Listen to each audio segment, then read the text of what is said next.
Hi, I'm Dr. Donna Volpitta, and I'm the founder and education director at Pathways to Empower. The Resilient Mindset Model is a model that I created in order to help people understand the brain's natural response to challenge so that we can proactively use challenges as opportunities to build resilience. There are 3 parts to the model. The first is the 4 S's of resilience that you can see in the dragonfly's wings.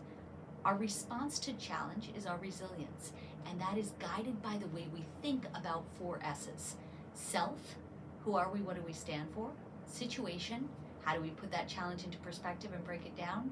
Supports, well, what do we go to for help? And strategies, what are the things that we do to handle that challenge? The interesting part is that the reality of those 4 S's doesn't matter as much as the way we think about them. So I could have lots of supports to go to, but if I don't think I have them, I won't use them.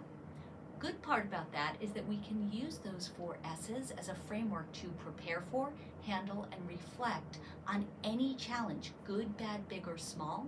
And when we do that, we can proactively build more resilient brain pathways.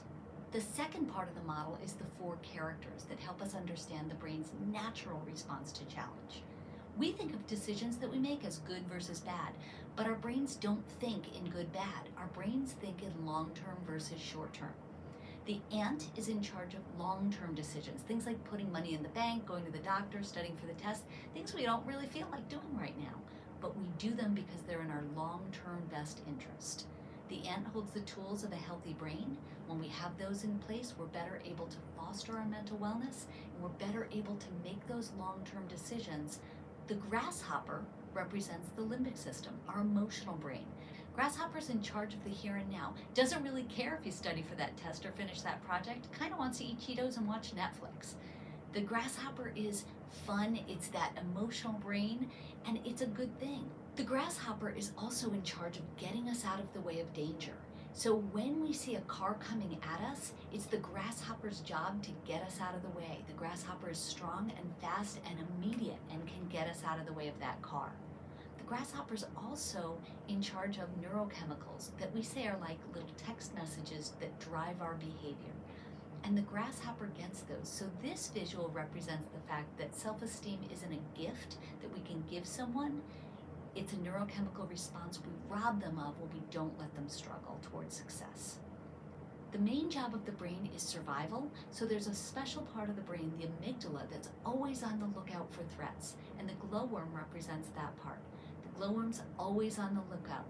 When we have that car coming towards us, it's the glowworm's job to go red alert, switch control of the brain from the ant to the grasshopper, and get us out of the way.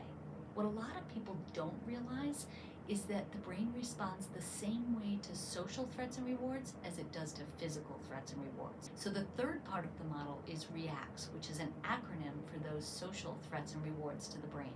So just like that car got us into that fight, flight, or freeze mode, when we have a threat to respect, equity, alliances, control, territory, or similarity, we'll also go into red alert and sometimes say and do things that might not benefit us in the long run.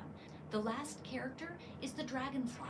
The dragonfly is in charge of mindfulness, understanding what's happening, and knowing when to override that glowworm response, when to say, no, we got this. We don't need to go into that red alert phase because we have these 4 S's in place. We have a strategy.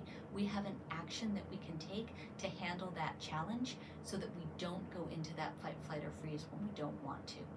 In our programs, we go into much more detail about the resilient mindset model, but that was an overview to just give you an idea of how your brain responds to challenge so you can proactively use challenges to build resilience.